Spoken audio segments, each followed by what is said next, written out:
형제들아, 내가 전한 복음을 너희에게 알게 하노니 이는 너희가 받은 것이요 또 그 가운데 선 것이라. 우리 사도 바울은 아주 고린도 교회 성도들한테 형제라고 이야기를 합니다.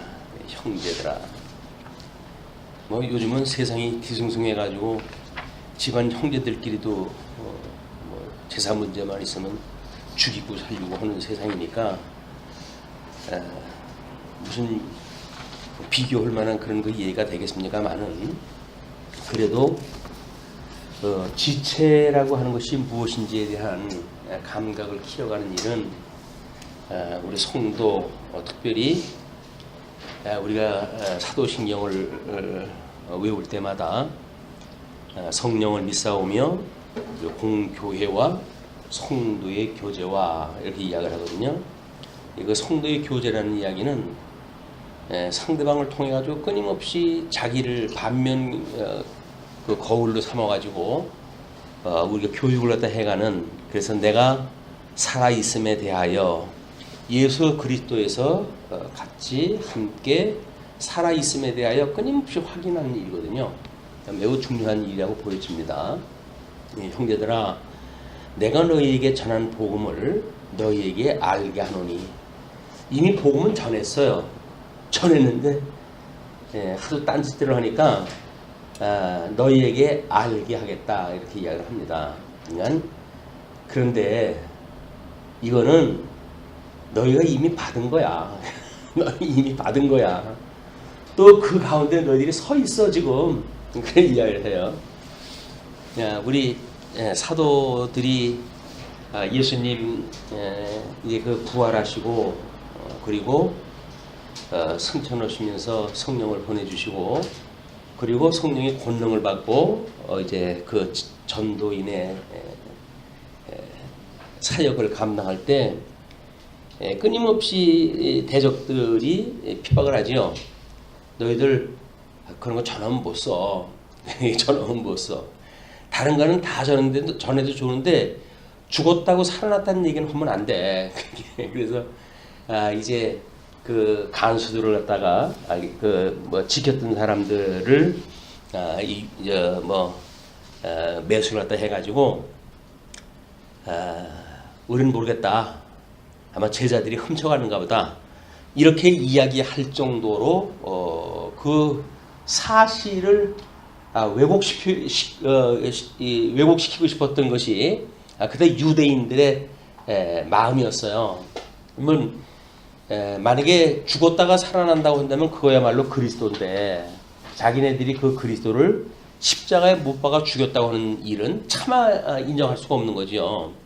우리가 그런 그 문제가 우리 현실 속에서 끊임없이 정말 우리가 그리스도를 믿는가, 예수를 우리의 구속주로 믿는가, 우리가 그분의 피와 살을 먹음으로 해서 그분의 생명에 우리가 연합되어졌다고 하는 사실을 믿는가, 이것들이 끊임없이 형제들아 라고 하는 걸로 해서 통해가 연결이 되어지는 거거든요.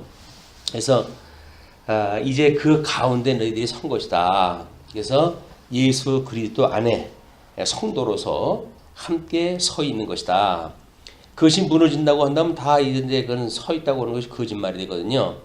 그래서 너희가 만일 내가 전한 그 말을 굳게 지키고 헛되이 믿지 아니하였으면 그로 말미암아 구원을 받으리라. 만약에 그 말을 믿는다고 한다면 구원을 받는다는 거예요. 헛되이 믿지 아니하고 헛되이 믿지 아니하였으면, 헛되이 믿지 않는다는 이야기는 정보를 가지고 그랬다더라. 이래서 3인칭을 쓰는 경우가 있어요.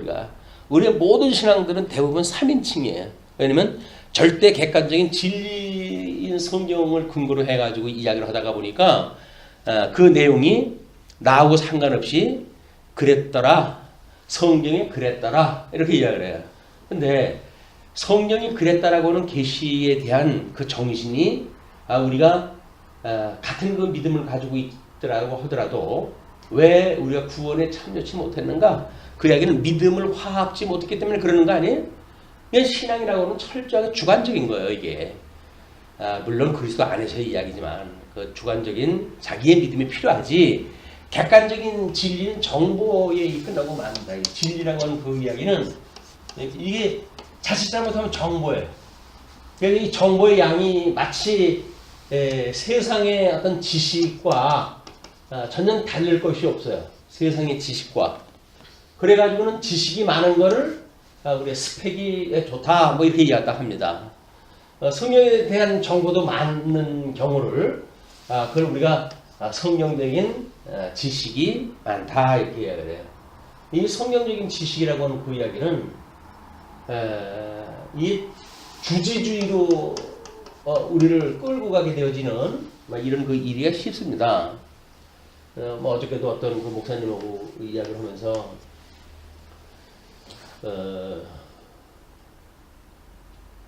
사랑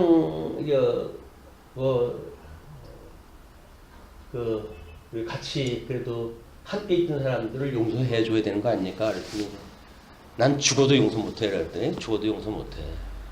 그러면서 목사님 이 현상이 무슨 현상입니까? 뭐 사실이지 뭐 죽어도 못한다는 얘기. 예수고 나발이고 난 뭐 내 맘대로 할 거야. 그 얘기 안 해? 그러니까 예수 안 믿는 거예요 그게.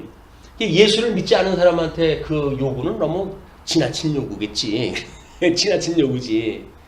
아니 뭐 그렇게 뭐 성경을 많이 알고 그렇다고 그러는데 갈등이 온다는 거예요. 도대체 신앙생활이 이 신앙이라는 게 뭔데 그 허다한 정보를 가지고 있는 사람들이 전부 어떻게 자기중심적으로 살아갈 수가 있고 자기도 그렇게 해왔던 것 같아가지고 좀 몹시 괴롭다고 이야기하면서 그러더라고요.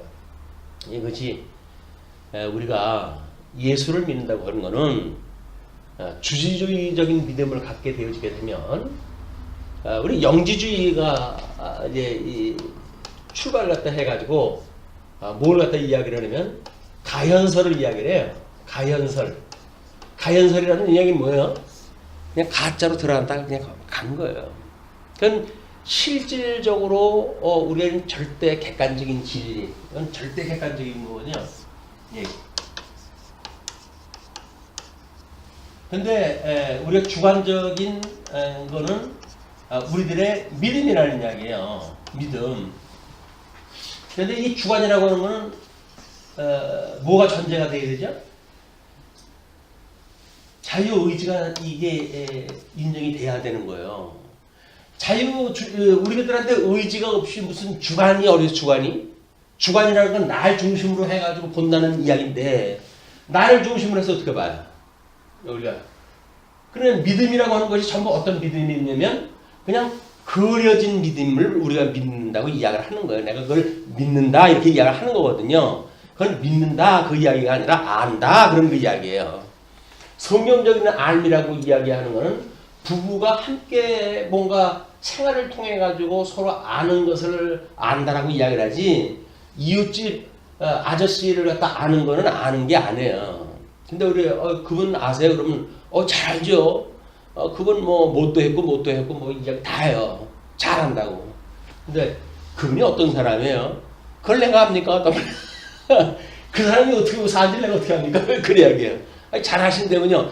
그냥 껍데기에 대한 거 이런 거는 잘 알지만 그 사람 속은 어떻게 됐는지 모릅니다. 그 이야기예요.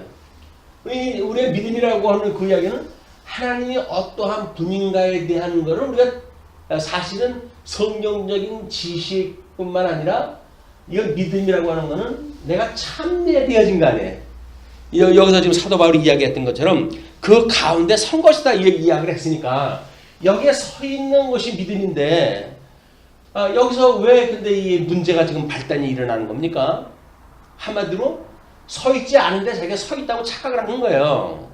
그러니까 여기서 헛되이 믿지 아니하면 너희가 그것을 그 헛되이 믿지 아니한다고 아니하였다라고 한다면 그걸로 말미암아 구원을 받았을 거다. 구원이라고 하는 것이 뭡니까?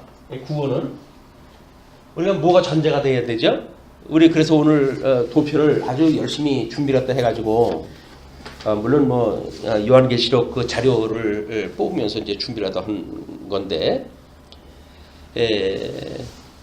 창조 사역이라고 하는 그거를 제일 앞에다가 설명을 했잖아요. 그리고 하나님께서 2장에 들어가게 되면 이제 에덴 동산을 창설하시고, 이렇게 창설하시고, 그래서 창조가 끝났는데 뭔 창설이냐 그래가지고 싶어가지고 원어를 한번 찾아봤어요. 왜냐면 제일 근본적으로 이제 원인을 따져가게 되면 성경에 들어가서 원어를 확인해야 되니까 이거를 심다는 그 뜻이에요. 심다. 그러니까 심다고 하는 이야기는 심었다가 뽑았다 하는 것이 우리 예레미야 선지서를 통해 가지고 보여줬던 하나님의 속성이란 말이에요. 심는다는 이야기는 언젠가 뽑는다는 이야기 아니겠어요? 그 이야기는 이 창설되어진 에덴 동산은 언젠가는 그냥 이 땅의 계시 역사가 끝나게 되면 없어지는 역사예요. 그거를 우리가 섭리사역이라고 이렇게 이야기하는 거예요. 섭리사역. 그래서 에덴이 아람을 창조하시고 그 다음에 섭리사역을 갖다 하시는데, 거기에 그 에덴 창설이라고 하는 걸 섭리사역 전체 이 도표에다가 그림 크기를 맞춰놨잖아요. 그 이야기는 뭐냐면 그 계시되어진 그래 창조사역에서 우리 보여줬던 그 일 외에 섭리사역으로 되어진 거는 백보자 심판과 동시에 다 심판이 되어지고 영원한 생명과 영원한 부활로 끝이 나버려요. 그러니까 결국은 그 섭리사역은 없어지고 마는 거예요. 없어지고 마는 거예요. 그러니까 우리 심기도 하고 뽑기도 하시는 우리 주님께서 에덴 동산을 창설하다 하셨다.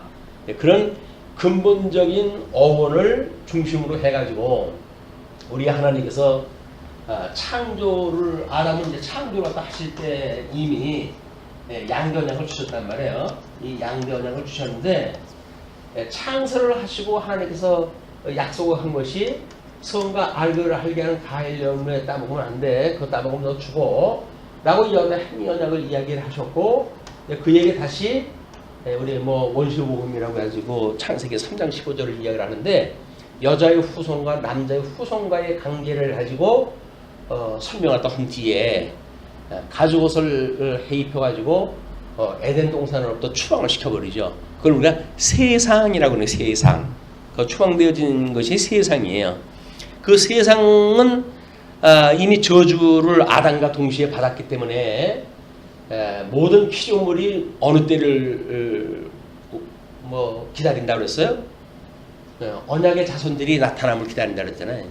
이것이 회복이 되어질 때, 이제 회복되어질 때를 모든 피조물들이 다 지금 기다리고 있어요. 그걸 기다리고 있어요. 그러니까 아담의 그 저주로 인해 가지고 결국 모든 자연이 전부 훼손되어진 거거든요. 그게 오늘 아침의 현상입니다. 그냥 미세먼지로 해가지고 한국 사람들 공포의 삶이라고 그러네요. 그것이 무엇보다도 아주 무서운 그 공포로 좀 다가오고 있고 그런데 그래서 우리 아이들이 숨 쉬고 살아가야 돼요. 우리 눈으로 보이는 거 아니에요 지금? 눈으로 보는 세상, 저주받은 세상, 자연의 그 가을 하늘, 드높은 가을 하늘 공활한데 높고 구름 한 점 없어. 우리나라 애국가 그걸 부를 때만 하더라도 얼마나 가을 하늘이 예뻤어요. 그런데 요즘 가을 하늘은 완전히 이 미세먼지로 해가지고 볼 수 없는 하늘이 돼버리고, 우리가 지금 어두움에 갇혀져 있다고 하는 것이 보이십니까? 우리 영혼이 지금 이 어두움에 갇혀가지고 살고 있다. 우리는 거기서 구원받기를 인간적인 방법으로 해가지고 이거는 그 노후 차량들 걸리게 되면 벌금 10만 원씩 받는다고 그렇게 이야기를 했는데, 인간이라고 하는 것이 욕심이 끝없어요. 자기 유익을 위해 가지고는 미세가 먼지가 나든 말든 자기 운행을 해야 자기 또 입에 붙이려고 살 거 아닙니까? 이 아이러니한 저주받은 이 세상 속에서 우리가 우리 예수님으로 말미암아 가지고 이 없어질 세상, 심판받을 세상으로부터 구원받는 것, 이것이 우리들의 기쁨이고 즐거움이거든요. 이걸 만약에 믿는다고 하는 그런 그 이야기가 여전히 예수 그리스도의 나라에 우리가 기업에 참여한 바요, 의에 참여한 거란 말이에요. 근데 그거를 우리가 이 구원이라고 하는 걸 놓치고 살게 되어지면, 뭐 고린도 교회의 지금 이 분쟁의 역사 또는 부활의 역사, 뭐 이런 것들이 전부 지금 고린도의 아픔 아닙니까 이게. 근데 이런 이제 그 뭐 초대교회 때 상황이 그 뒤에 30-40년 뒤에 있었던 요한계시록의 교회하고 분위기가 다른 게 없어요 이게. 이 서신서에 나타나는 사항들은 몇십 년 후에 요한계시록 7교회가 이야기했던 거고 다른 바가 없어요. 그러니까 만약에 우리들의 이 구원의 문제가 해결이 되어지지 않는다는 이야기는, 또 하나님이 우리를 이렇게 절대적으로 우리를 구원을 갖다 해내셔서 우리를 하나님께서 이 구원의 역사를 감지하고 인식하고 깨닫고 그 안에서 기뻐하고 하는 우리들의 인격적 자격이 없다고 한다면, 그렇다고 한다면 우리는 구원에 대한 아무런 흥미가 없어요. 아니 구원을 받았다 그러는데, 과연 구원받았는데 내가 무슨 뭐 믿고 싶어서 믿었나? 난 안 믿으려고 하는데 강제로 믿게 해가지고 믿었지. 그러면 강제로 믿게 해가지고 믿었으니까 우리는 그게 고소를 갖다 해야 될 이야기인가요? 왜 구원받기 싫다는데 구원시켜줬어요? 그래가지고 따져야 될 문제입니까?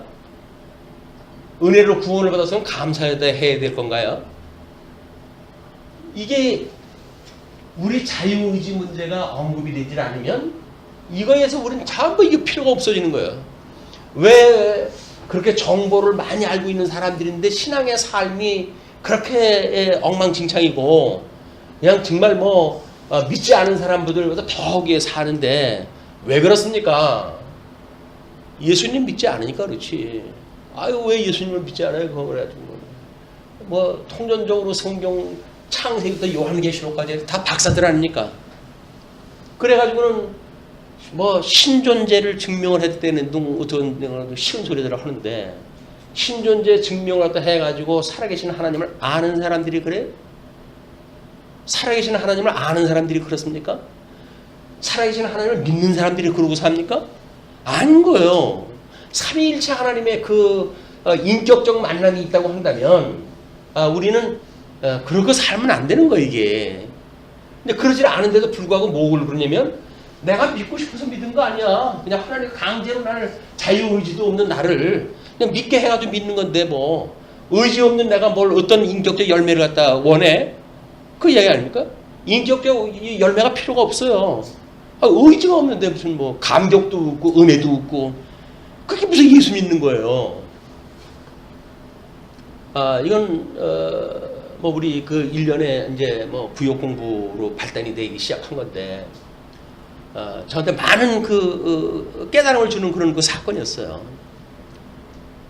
야, 이 문제가 그래도 우리가 하나님의 의를 설명을 한 지가 벌써 몇 년입니까?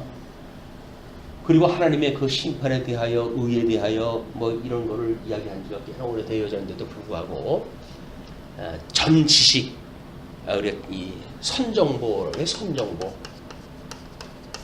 이 선정보를 뒤집어 엎는다는 이야기는, 아니면 이거를 감싸 안을 만큼의 우리 인격적 신앙이 되어진다는 이야기는 종교 개혁을 일으키는 것만큼이나 힘들겠구나, 이런 생각이 들었어요. 왜냐면 전국에 있는 모든 교인들이 그렇거든요. 다른 거는 다 안 돼도 박 목사님이 가르쳐줬던 건 철떡까지 믿어야 돼요 그 사람들이. 목사가 다른 소리를 하게 되면 그 목사를 쫓아낼지언정 자기네들이 가지고 있는 선정보를 버릴 생각을 안 해요. 이걸 버리지 않으면 우리는 새로 살아날 방법이 없어요. 이거를 그냥 전제를 갖다 하게 되면 살아날 방법이 없어요.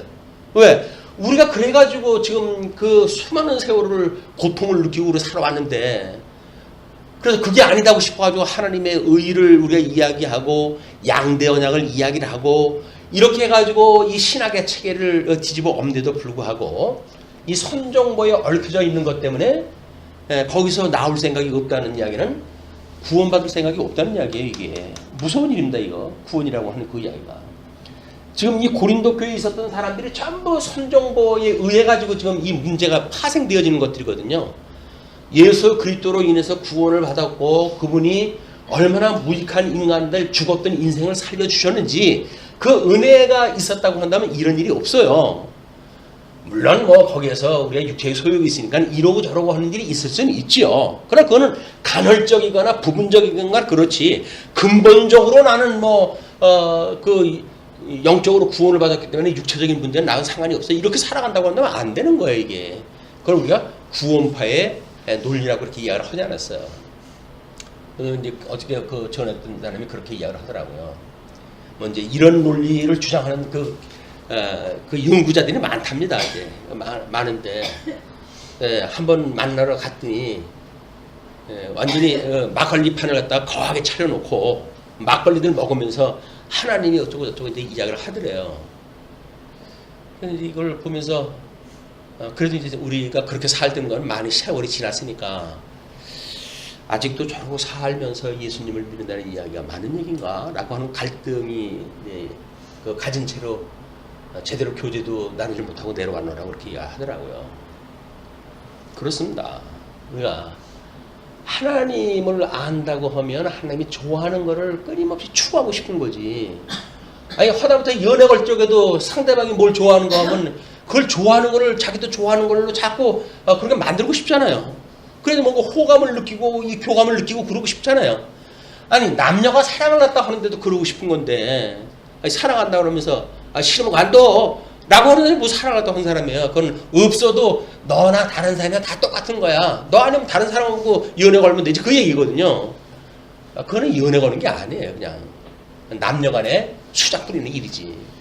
정말 우리가 사랑을 한다고 한다면 그분이 좋아하는 거면 나도 좋아하고 싶은 내가 그걸 노력을 하겠어요. 뭐 이렇게 약속이 되어지고 그렇게 되어지는 거 아닙니까? 이제 이런 것들이 저도 뭐 많은 시행착오를 겪으면서 이제 여기까지 왔기 때문에 지금이야 뭐 남의 이야기 하듯 할 수가 있겠죠. 그러나 우리 살아가면서의 우리 실질적인 믿음의 생활은 매우 중대한 그 일입니다. 근데 이거를 이런 선정보에 갇혀 있다 보게 되면 하나님이 다 하게 하신 일인데 뭐. 아니 하나님이 하게 하시지 않은 일이 어디 있어요. 하나님 절대 주권자가 돼가지고 만사 만물을 창조하시고 이 창조하심을 계시하신다는 이야기 뭡니까? 이 계시하신다는 이야기는 계시의 영광을 선포하는 거는 그걸 통해 가지고 이건 전 인격적으로 그걸 찬양하게 하시는 거 아니에요? 아니 그걸 뭐 하나님 만들어 놓고 우리 뭐 로고 같은 걸로 해가지고 장난감 만들어 놓고 거기서 그 로고 보고 야 너 만들어놨는데 내가 너 이렇게 만들어놨는데 나 찬양도 안 하냐? 확 부셔버린다? 부셔버리면 로고가 무슨 아퍼기를 뭐래? 지만 괜히 시간 들여가지고 만들어놨다가 성질 내가지고 부셔버린 거지. 그 로고 보고 찬양을 하는 거 아니에요? 찬양을 하고. 로고가 찬양할 수가 없어요. 만약에 인격이 없다고 한다면 죽은 자도 인격은 있는 거예요. 죽은 자도 인격은 있어요. 그러면 지옥에서 어떻게 영원무궁토록 떨림과 두려움으로 하나님을 찬양한다니까요. 아니 그게 의지가 없다고 한다면 그게 무슨 이야기예요. 안 되는 거예요.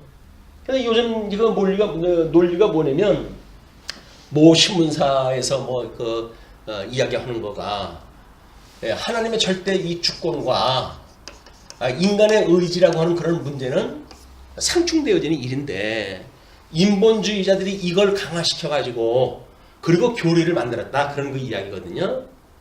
아니 하나님은 창조주예요. 인간은 피조물이에요. 아니 창조주하고 피조물하고 뭘 맞서가지고 인간이 자유의지가 있다고 해가지고 하나님 앞에 내가 못해 어쩌려고 하나님한테 그럴 수가 있다고요? 말도 안 되는 거 아니에요. 아니 어떻게 창조주고 피조물하고 이 대척점에서 나가지고 의지가 있으면 하나님의 절대 주권이 손상된다 이렇게 이야기를 할 수가 있느냐고요. 말 자체가 안 되는 말이에요 이게. 근데 우리는 이렇게 해가지고 과거에 공부를 다 했거든요. 근데 이렇게 우리가 공부를 하게 되면 얼마나 심사가 편한지 모릅니다. 죄에 대한 문제, 뭐 자책을 느낄 게 있습니까? 뭐가 있습니까? 아, 주님이 뭐 하나님께서 다 창세전에 예정했고 예정한 대로 우리를 구원 얻어 시켜가지고 하나님 백성 삼았는데 3대 언약의 그 의해 가지고 만들어진 건데 뭐 잊어가지고 무슨 구원 운운하고 그런 얘기를 다 하냐, 그런 그 이야기거든요. 왜 구원사에 대한 문제만 하면 7색 8색 띄었는지 이제 내가 알겠어요. 이게 왠지 구원의 문제는 기독교의 전부의 이야기예요. 하나님의 섭리사가 전부 구원에 대한 이야기예요. 물론 그 뭐 첫째 아담의 타락으로 인해 가지고 둘째 아들 되신 예수님을 통해서 성취해가는 사건이지만, 큰 머리로 해가지고 그 사건이지만, 아담에 속해져 있는 인간이 거기에 다 그 인간들의 이야기고 예수님 안에 속해져 있는 모든 사람들이 거기에 속해져 있는 사람들의 이야기예요. 그러니까 우리 인생의 모든 사가 그 이야기예요. 그러니까 하나님이 뭐래요? 하나님 믿는다고 하는 것이 뭡니까? 이렇게 이야기하다 하니까 뭐라 그래요? 내가 보낸 자 예수 그리스도를 믿는 것, 이것이 나의 일이 아니라 하나님의 일이라고 하는 그 이야기는 예수 그리스도를 이 믿는 일이니까요. 이 믿는 일이 하나님의 일이에요. 그러니까 성도가 살면서 뭐 대단한 일을 한다 그러는데, 대단한 일을 한 번에 예수를 갖다 믿지 않는데, 우리 예수를 왜 믿지 않냐? 예수를 그리스도로 해가지고 우리가 얼마나 믿는데, 예수를 믿는다고 한다면 예수 그리스도의 형상을 따라서 성장되어지는 인격적 요소를 부정하면 안 돼요. 그 인격이라고 하는 건 의지가 없는 인격은 인격이 아닙니다. 아니, 지정의가 있는 것이 인간인데 하나님이 만들어 놓을 때 지정의라고 하는 인격적 존재를 만들어 놨잖아요. 근데 왜 지는 있고 감은 있고 그런데 그 정은 있고 그런데 의만 빠져요? 왜? 의지는 왜 빠져요? 인간론의 오해란 말이에요, 이게. 자유의지가 없다고 하는 이야기는 그걸로 해가지고 종합적으로 한번 검토할 때가 왔어요. 만약에 자유의지가 없다면 어떤 그 문제가 만들어질까요? 이렇게 된다고 한다면 일단 성경관에 대한 걸 재정립할 때 해야 돼요. 왜냐면 우리는 성경관에 대한 거를 우리 영감설이라고 이렇게 이야기를 했어요. 영감설은 또 그것도 축자적, 유기적 이런 그 영감설을 갖다 이야기하지 않습니까? 그러면 유기적이라고 하는 그 이야기는 뭐예요? 이 글자를 축자적으로 해가지고 하나 틀린 게 없다. 그렇다고 해서 인간을 기계적으로 움직이지 않고 유기적으로 그의 인격을, 경험을, 그들의 지식을 이용하다 해가지고 영감을 받은 가운데 성경을 기록하게 했다. 이렇게 이야기하잖아요. 그럼 이 성경과 부정하다 해야 돼. 그렇잖아요? 유기성이 빠져버리는데 거기에 무슨 그 성경관이 뭐가 있어요? 그럼 기계적 영감설을 이야기되지. 그냥 기자일 뿐이고 하나님께 쓰라고 하는 거 받아쓰기 한 거다. 이렇게 이야기해야 될 거 아닙니까? 그러면 그 개혁 보수에서 여태까지 이야기했던 성경관을 부정하는 꼴이 돼버리고 마는 거예요. 자, 그러면 인생관을 만들었으니까 이 인생관이 우리 하나님께서 선악을 알게 하는 과일나무 열매를 따먹지 않도록 한 것이 에덴 동산에서 그랬잖아요. 근데 이 에덴 동산에서 하나님께서 그에게 창조라고 한 우리 아담을 에덴 동산에 불러들여가지고는 짐승들 이름을 짓게 해요. 이름을 짓는데 얼마나 하나님 마음에 합하게 이름을 짓는지 몰라요. 의지도 없는 아담이 하나님이 강제로 입력시켜놓은 로버트가 말하듯이 따다다단 요는 까치입니다. 이거는 까마귀입니다. 라고 해서 이름을 지어놨을까요? 아니에요. 하나님의 형상을 따라 지음을 받은 아담은 너무나 자율적으로 자기 기뻐하는 뜻대로 이름을 지었는데 그것이 하나님의 마음에 합한 거예요. 왜? 그건 이 선한 그 영역 아닙니까? 하나님 선한 영역이기 때문에 아담이 뭐라든지 하나님께 기쁜 거예요. 이게 품 안의 자식이라고 하는 예를 드는 거 아니에요. 그 품 안의 자식이 얼마나 지 욕심대로 살아간다고 한 겁니까? 앙앙거리고. 그런데도 불구하고 얼마나 깨물어도 안 아픈 자식, 눈에서 넣어도 안 아플 자식, 꼭 그런 거 아니에요, 이게. 그냥 품 안의 자식이라는 거예요. 우리 아이들, 가난애기들은 그냥 특별히 할머니들은 그냥 손주 얘기만 하거든요. 완전히 정신줄을 놓는데 이게 품 안의 자식이라고 하는 것 때문에 그러는 거예요. 근데 일반 계시적으로 그걸 깨달으면서도 여기서 자유의지가 없다는 둥 이렇게 이야기하는 거는 오해입니다. 자유의지가 있다고 하는 것은 하나님의 어린아이가 똥 싸고 오줌 싸고 앵앵거리고 지 하고 싶은 대로 해가지고 기를 쓰고 그런데도 불구하고 부모님들이 그걸 사랑하는 거는 하나님께서 그런 모종이라고 하는 마음을 주셨기 때문에 그렇게 되어진 거거든요. 그걸 통해 가지고 하나님이 우리를 그렇게 애를 먹이고 그럼에도 불구하고 우리를 얼마나 사랑하시는지를 갖다 보여주시는 그림이란 말이에요. 자유의지가 없이 그걸 갖다 한다고 그러면 뭐예요? 완전히 뭐 이번에 뭐 제주도에서 그냥 뭐 지가 난 자식이라고 해가지고 그냥 죽이거나 뭐 다를 법 뭐 있어요. 이게. 이런 것이 열매로 맺게 되어진다니까요. 저걸 부정하게 되면 이렇게 만들어지는 거예요. 그래서 이 의지가 포함되어져 있는 전인적 믿음, 전인격적 믿음, 지정의라고 하는 전인격적 믿음이 있다고 하는 그 이야기는 우리에게 열매를 맺는데 매우 중요한 요소가 됩니다. 왜? 그래야 하나님이 심판을 했다고 한다고 그러면 두렵고 떨리고 그럴 거 아니겠어요. 내가 구원시켰어 그러면 아이고 하나님 감사합니다 그럴 수 있는 거 아니겠습니까? 근데 의지가 없으니까 구원을 했다고 하더라도 아이 뭐 내가 구원시켜달라고 그러나 언제? 하나님 구원시키고 싶어서 줬지 뭐 내가 언제 구원시켜달라고 그랬어요? 그렇게 해가지고 구원에 대한 감격이 없다고 한다면 감격이 없는 구원에 무슨 열매가 맺습니까? 놀라운 사건이에요. 이게 놀라운 사건. 그 음모를 그동안은 뭔가 싶어가지고 뭐 하나님의 의가 부족해서 그랬다라고 해서 어떤 큰 개론적으로만 이게 되어져 갔지만 현금에 있는 사건을 통해서 보니까 이건 보통 문제가 아니구나. 우리 성도님들한테는 최소한도 이걸 강조를 갖다 해가지고 우리들이 이거를 뛰어넘는 이 선정보를 갖다 뛰어넘는 사망이 생명에 상침바 되어지는 이런 복음의 능력을 우리가 하나님 앞에 구해야 되겠구나 이런 생각이 절로 납니다. 역사관 이 역사관은 뭐 우리 역사관의 긍정성을 이야기를 하죠. 긍정성. 하나님의 절대 주권성도 이야기를 해요. 주권성. 그래서 여기서 우리 하나님의 그 계시에 대한 이 내용들, 의미, 뭐 이런 걸 이뤄내는 거 아니에요? 그럼 이 긍정이라고 하는 그 이야기는 내 의지 문제가 있기 때문에 나를 죽였다가 살려놓으신 거로부터 그래도 여전히 나를 죽었던 나를 살리신 분이로구나 라고 하는 것부터 긍정이 나오지. 기계덩어리 뭐 이렇게 왔다 저리 왔다 자리 옮겨놨다고 해서 무슨 긍정성이 있어요? 이게 말이 안 되는 거지. 그리고 세계관.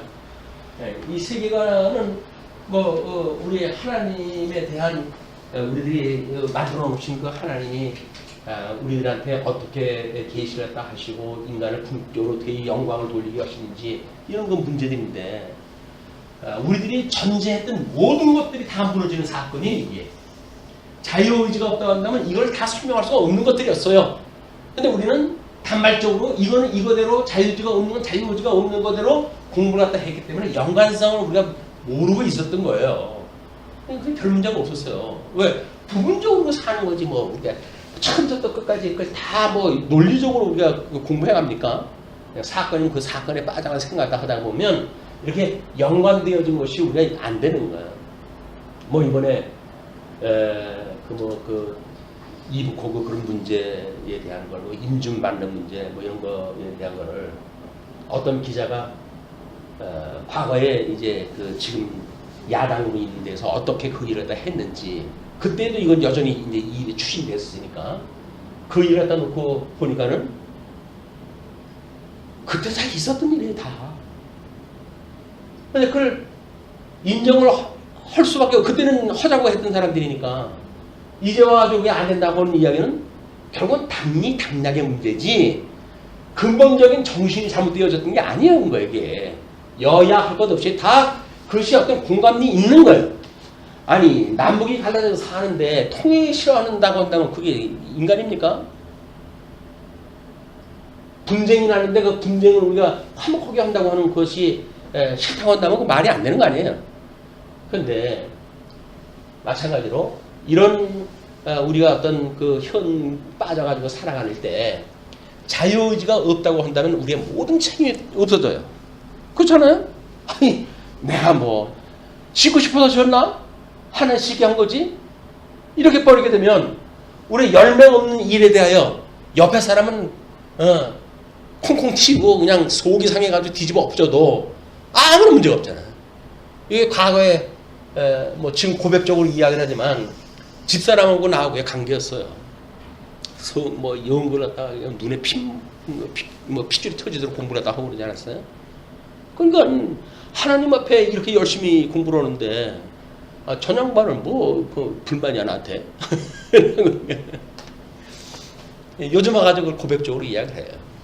그런 갈등이 오늘날 이런 어떤 우리들의 아름다운 열매를 맺는 원리가 뭔지, 또 이런 성경관에 의해 가지고 만들어지는 우리 그 자유의지에 대한 문제가 어떻게 대단한 관계가 있는지, 이런 걸 우리가 알게 되어지는 중요한 단초가 되어졌어요. 이제 먼저 우리 구속 공부의 그 사건이 거기서 이야기한 거 맞습니다. 제일 원인은 이분은 제일 원인이에요. 제일 원인. 이분이 만들어 놓은 건 제2 원인이에요. 그런데 제일 원인이 이 사람이 절대 주권을 가지고 하나님의 주권을 가지고 계신 분이에요. 그런데 주권을 가지고 있는 전능자가 자기 피조물을 갖다가 자기네들의 마음대로 기쁘고 즐겁고 자원하는 마음으로 하나님을 찬양할 수 있는 인간을 만들었다고 그러는데 그게 왜 문제가 되는 거예요? 자유의지가 없으니 무슨 자원하는 마음으로 하나님을 경배합니까? 그냥 할 수 없이 뭐 그냥 헐는 거지. 우리는 자유의지가 있어야, 이 자유의지가 있어야 자원하고 즐거운 마음으로 기쁘게 그 일을 할 수가 있는 거예요. 교회 일? 왜 우리가 자원하는 마음으로 하라고 그래요? 의지가 있으니까 그분의 의지를 존중해서, 그분의 인격을 존중해서 당신이 기쁘고 즐거운 마음으로 하세요. 그런 그 이야기예요. 그런데 다른 논리는 다 그렇게 설명을 해요. 또 이걸 천연덕스럽게 그렇게 설명한다니까요. 교회 일은 자원하는 마음으로 해야 되는 겁니다. 천연덕스럽게 다 이야기를 해요.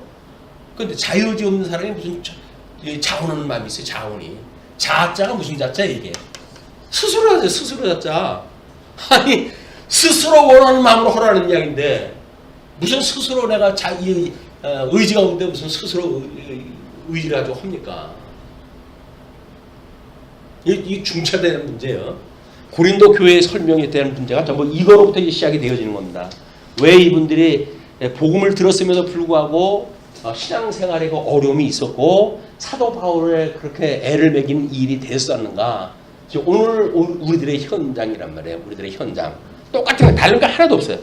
그러니까 내가 받은 것을 먼저 너에게 전하였노니, 사도 바울이 먼저 받았다는 이야기거든요. 그 복음을. 근데 이는 성경대로 그리스도께서 우리 죄를 위하여 죽으시고 장사 지난 바 되셨다가 성경대로 사흘 만에 다시 살아나사 십자가의 도의 이야기 아닙니까?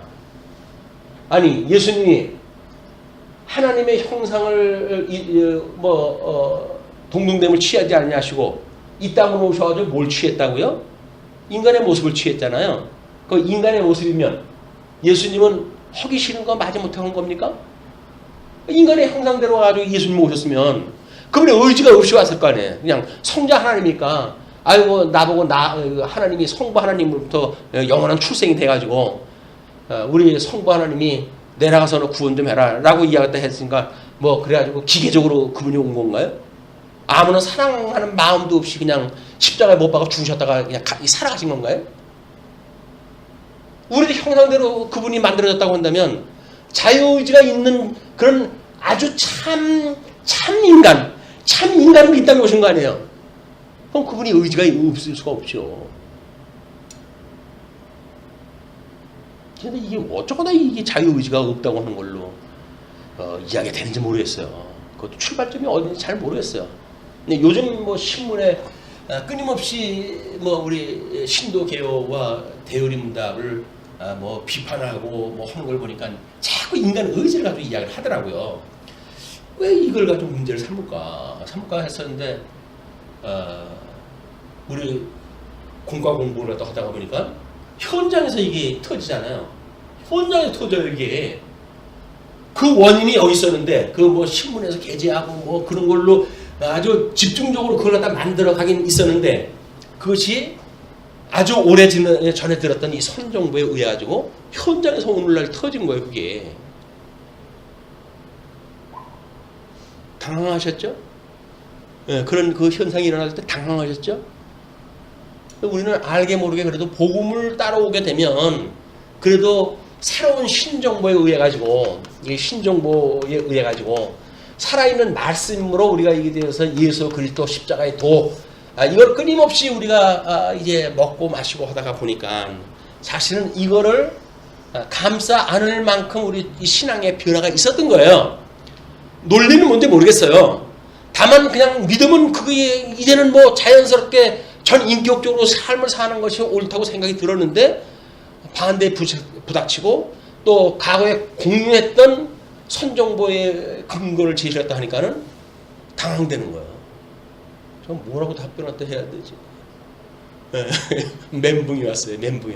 지도체제의 멘붕이 온 거예요, 이게. 우리 이 성경대로 죽으시고 성경대로 살아나셨다. 그 이야기는 성경이 말하는 바가 예수 그리스도, 내가 보낸 자 예수 그리스도 그분이 죽고 살아나는 그 사역을 통해 가지고 하나님의 일을 하신 거기 때문에 내가 하는 일이 그 일이야. 내 일을 한다고 그러면 예수님의 십자가에 죽었다가 부활하신 그 사건을 믿는 거야. 그 이야기예요. 예수 그때 죽으신과 부활을 믿는다고 하는 것이 우리 십자가의 도가 모든 성경의 중심이란 말이에요. 핵이에요. 근데 그 핵을 빼버리고 형식 논리로 해가지고 뭐 언약대로 이루어졌다는 등 이런 쓸데 뭐 있는 얘기지만 쓸데 있는 이야기지만 그런 언약대로 이어졌다는 형식 논리만 증거를 하다 보니까 알맹이가 빠져버린 거야. 구약 성경에서 예수님에 대한 뭐 우리 신약 성경에 있었던 예수 그리스도의 사건에 대한 이야기들 요를 요즘 뭐 우리 인터넷이 발달이 다 되고 그래가지고 여기 있는 단어 이걸 갖다가 구약 성경에다 쳐버리게 되면 그 사건들이 다 나와요. 여기에 그런 썼던 단어가 여기 다 나와요. 그러니까 봐라 이거 언약대로 이루어지지 않느냐 이렇게 이야기가 돼버리는 거예요. 그래서 이분의 이야기가 아니라 언약대로 이루어졌다는 이 형식에 대한 이야기만 하지 이것이 예수님에 대한 이야기라고 하는 것이 안 돼요. 그냥 이거는 이거다 이렇게 연결돼 버리는 거예요. 그러니까 어떤 분이 그 구약이 오늘날 이루어졌다고 하는 것에 대해서 목사님 견해가 좀 다른 것 같습니다 그러더라고요. 다르죠. 마땅히 달라져야죠. 왜? 이렇게 단어를 가지고 같은 단어만 가지고 이야기를 한다는 이야기는 여기서 의미가 배제되어진 거예요. 그 의미는 예수 그리스도에 대한 의미인데 이 의미가 없이 단어만 가지고 이야기를 하니까 신약성에서 특히 예를 들어가지고 이 처녀가 아기를 낳으리니 이름을 예수라 하라 이렇게 이야기했다 했어요. 처녀가 아기를 낳았다라고 하는 것이 마리아가 동정녀가 예수를 낳았다고 하는데 포커스가 맞춰진 거예요. 그런데 구약 성경에서 그 언약을 했던 이사야서의 이야기를 했던 내용을 보게 되면 단순히 처녀가 아기를 낳았다고 하는 게 포커스가 맞춰지는 게 아니에요. 생물학적으로 그걸 갖다 이야기한 게 아니라니까요. 예수 그리스도의 전체적인 그 복음적인 의미를 이야기를 갖다 했고 그걸 지금 우리 예수님이 그런 사건을 통해 가지고 출생했다고 하는 걸 증거가 돼야 되는데 생물학적 처녀라고 하는데 포커스가 맞춰지니까 그게 옳으냐 그러냐 가지고 그것만 시비를 했다고 하는 거야. 그냥 복음이 얼마나 편협되어집니까? 이 구약성의 풍성한 오실 메시아에 대한 언약이 얼마나 풍성하게 이야기가 되어졌는데 그걸 겨우 생물학적 단어 하나를 가지고 이걸 성취가 되어졌다 이야기를 해버리니까 수많은 의미가 다 없어져 버리고 처녀가 아기를 낳았다고 하면 그 얘기만 남는 거예요. 그게 무슨 의미가 필요한 겁니까 여기서 도대체? 처녀가 아기를 낳았다고 하는 그 이야기가. 그러니까 또 뭐 우리 로만 캐톨릭에서는 그것이 성모 마리아를 우상화했다 하는 그런 그 단초가 돼버리고 이런 모든 불상사가 어디부터 나온 거라고요? 성경 인용의 예를 잘못한 것부터 나온 거예요. 왜?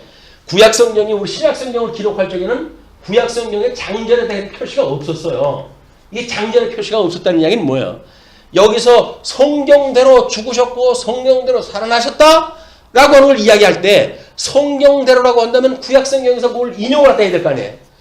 인용을 갖다 해야 되는데 지금 좀 장절이 있으면 몇 장 몇 절 어디 성경 몇 장 몇 절 이걸 인용을 되면 되겠지만 성경이 그 장절이 없었으니까 어떻게 해야 돼요? 거기에 대표 그 구절 한 구절을 갖다 인용을 하는 거예요. 그럼 대표 구절 한 구절이라는 이야기는 뭐예요? 전후 좌우 문맥을 통해 가지고 구약성에 동그라미 표시해 놓은 것이 있어요.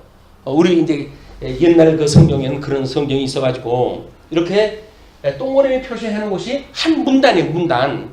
그 문단이 가지고 있는 의미를 충분히 이쪽으로 끌고 와야 그 의미 전체가 오는 건데, 그래서 중심 어떤 성경 구절을 갖다 인용해서 해놨으니까 요것만 달랑 끌어다가 뭐 신약 성경에는 그렇게 기록이 됐어요.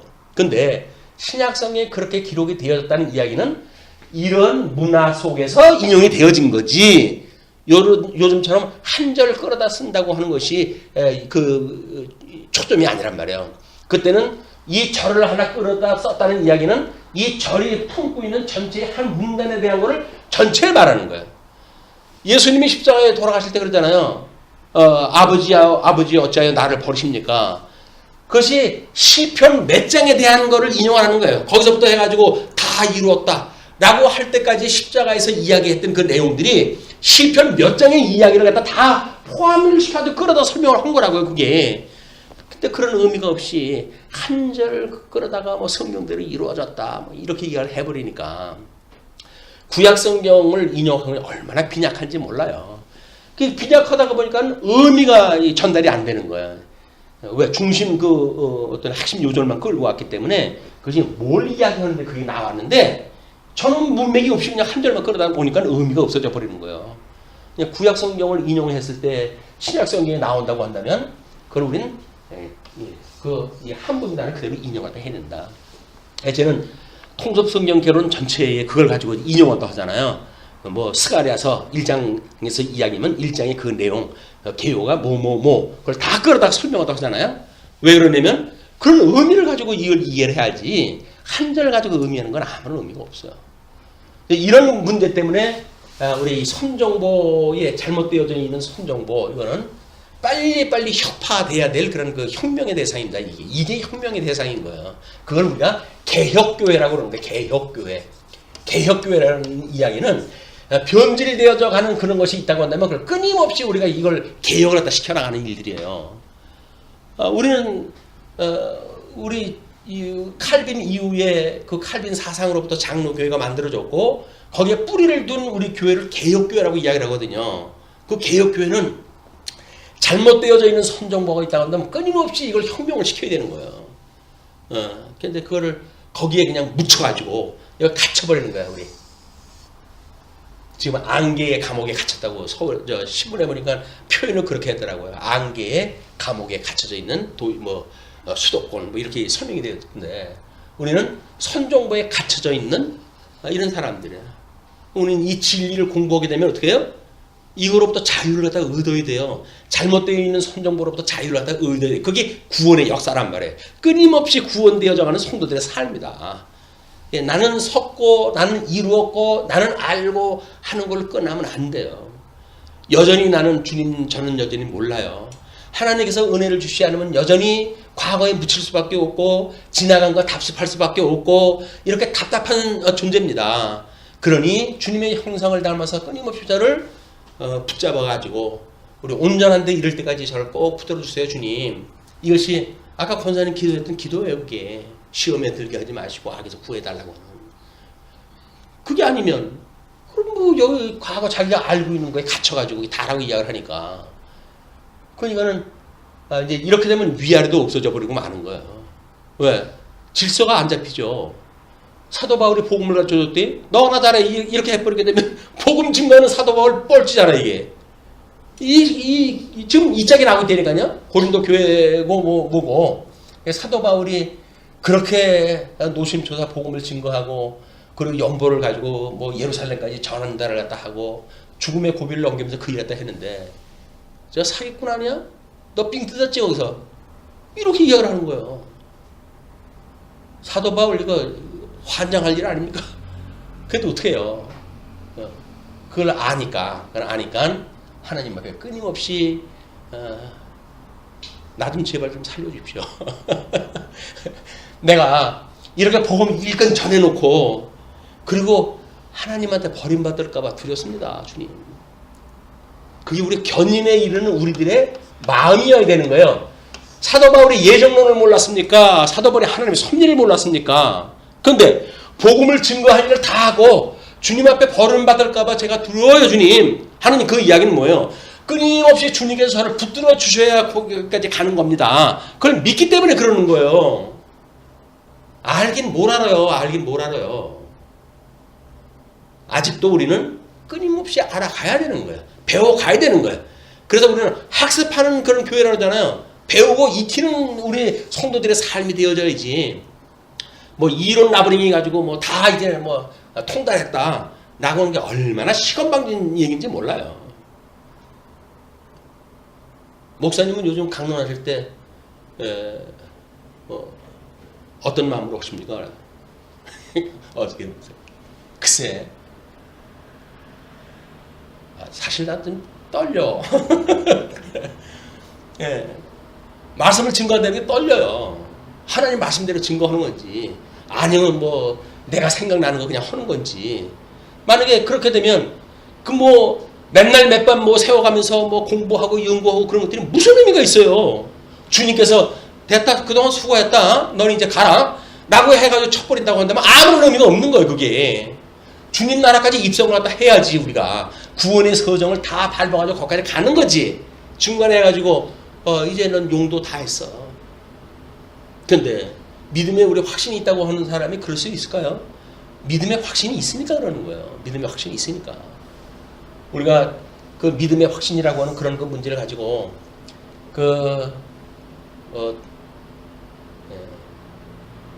사도 바울이 하는 이야기가 그 이야기 아닙니까? 섰다 함도 아니고 이루었다 함도 아니다. 끊임없이 그냥 달려갈 길을 내가 달려갈 뿐이다. 달려가는 거예요. 근데 만약에 그리고 뭐 이렇게 뭐 많이 이렇게 익숙해져 있는 거 우리 공부해가지고 뭐 모순이 없도록 우리가 이제 공부되어진 거 이런 건 하나님 앞에 기도하는 마음으로 하면 되죠. 그래서 수요일날 공부하는 것이 저한테 제일 부담이 없어요. 그래도 왜 이거는 그냥 뭐 몇 분들한테 혹시 잘못 어떤 그 단어 선택이 잘못됐다고 하더라도 오해를 하지 않을 만큼의 이미 어떤 기초가 되어져 있는 분들이니까 부담이 없는 거예요. 근데 요한계시록 같은 건 정말 부담이에요. 그래가지고 잠 못 자요. 주일날 토요일날 잠자리에서 잠 제대로 못 자요. 항상 머릿속에 돌아가지고 정말 하나님의 그 시대에 있었던 그걸 백성들한테 어떤 당신의 성도들한테 이런 위로의 메시지인가 그걸 현재 우리들이 어떤 많은 정보를 갖다 위압한 이런 자탕 쓰레기를 만드는 것이 아니라 성경에서 말하고 있는 것이 무엇인지 그때 알고 있었던 사람들의 그 지식은 어떠한 건지 이런 걸 궁금하게 해가지고 요한계시록만큼은 떨리고 두려운 마음으로 제가 강론하다 한다는 걸 염두에 주셨으면 좋겠어요. 여기에 오늘 그림을 소개를 해드렸는데 그게 창조 사역으로부터 심판에 이르는 타임라인이라고 해가지고 전체를 소개를 해드렸어요. 그거를 보시고 나름대로 성경적인 근거를 한 구절씩 한 구절씩 연구하시는 것도 좋을 것 같아요. 예를 들어서 왜 부활의 첫 열매가 되어졌던 하얀 그 화살표하고 승천과 우자라고 하는 화살표가 멈춰져 있는 영역이 다른지 뭐 이런 것들 다 의미가 있이 그러는 거거든요. 의미가 다 있이 그러는 거야. 그런 것들 보시고 성경적인 어떤 그 근거에 의해서 되어졌는지를 확인하시고 이렇게 해주셨으면 좋겠습니다. 자, 우리 이제 이 성경대로 살아나셨던 부활의 사건인데 그걸 가지고 게바에게 보이시고 후에 12 제자에게 와 또 그 후에 500여 형제에게 일시에 보이셨나니 그 중에 지금까지 대다수는 살아있고 어떤 사람은 잠들었으며 그 후에 야고보에게 보이셨으며 그 후에 모든 사도에게 와 맨 나중에 만삭되지 못하여 난 자 같은 내게도 보이셨느니라. 만삭되지 못한 이스라엘 이 구약성경을 잘 알고 있던 사람 아니에요. 그럼에도 불구하고 예수님은 몰라가지고 예수님 박해를 하는데 앞장섰던 사람 아닙니까? 그러니까는 그걸 뭐라 칠등사기 만삭되지 못해가지고 출생한 그런 걸로 자기를 비유를 갖다 하는 거예요. 구약성경을 내가 그렇게 잘한다고 그랬는데 그게 전부 예수님에 대한 이야기였었는데 그걸 모르고 예수 믿는 사람들을 핍박을 하다 했으니 내가 여기서 만삭되지 못해가지고 출생을 했던 사람이다. 그렇게 자기가 다 표현을 다 하는 거예요. 너무나 그 공감 가지 않습니까? 예, 그런 남자와 같은 내게도 보이셨느니라. 나는 사도 중에 가장 작은 자라. 나는 하나님의 교회를 박해하였으므로 사도로 칭함받기를 감당하지 못할 자니라. 그러나 내가 나된 것은 하나님의 은혜로 된 것이니 내게 주신 그의 은혜가 헛되지 아니하여 내가 모든 사도보다 더 많이 수고하였으나 내가 한 것이 아니요 오직 나와 함께 하신 하나님의 은혜로라. 그게 은혜로 자기의 모든 영광을 하나님께 돌리는 거야. 예. 그러므로 나나 그들이나 이같이 전파함에 너희도 이같이 믿었느니라. 예, 과거사예요. 믿었느니라. 예, 과거사로 왜 끝이 났을까요? 한때는 너희들 그거 가지고 믿었었는데 오늘 와보니까 아니네. 너희들 부정하고 맨날 싸움박질하고 그러는 거 보니까 아니네. 그 이야기 하는 거죠. 자, 이제